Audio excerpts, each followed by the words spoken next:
Germany now, and anti-terrorist prosecutors have taken over the investigation into Friday's mass stabbing in the city of Solingen. A suspect who turned himself in is said to have confessed to carrying out the attack. The authorities say the man, a 26-year-old Syrian, is suspected of being a member of the Islamic State group. In the last few minutes, Germany's Vice-Chancellor has called for tougher knife laws in the wake of the attack. Well, our correspondent in Berlin, Damien McGuinness, told us what we know about the suspect.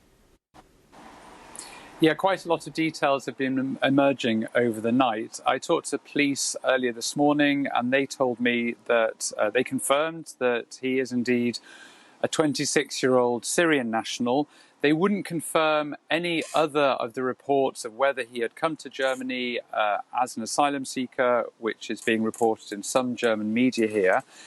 But in a television interview this morning on German television, the Interior Minister of that region, Herbert Reul, said that the suspect had been living in refugee accommodation, which has since the attack been raided by police. So there seems to be some sort of connection with that shelter.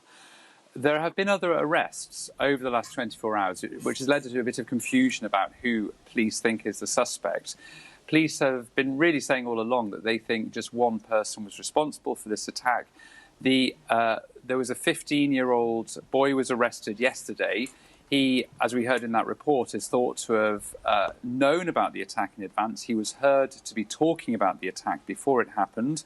So he's been charged with not reporting a crime to the police.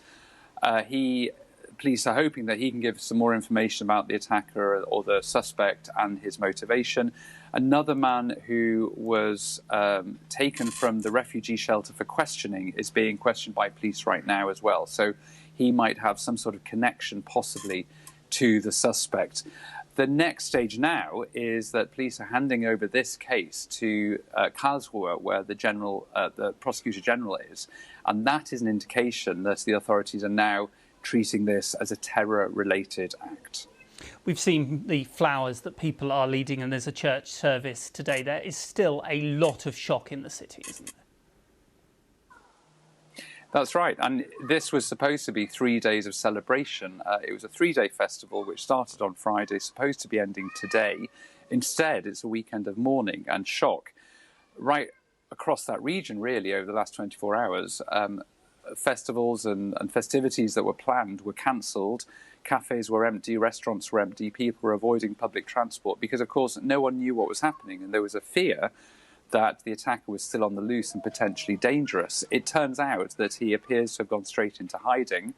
Reportedly, he was hiding in a courtyard behind an apartment block near the crime scene, and then he gave himself up to police late last night, saying that he was the attacker. Now, of course, police have to investigate whether this is true, and then are questioning him and piecing together the evidence they have in order to find out whether this suspect is indeed the man behind the stabbing.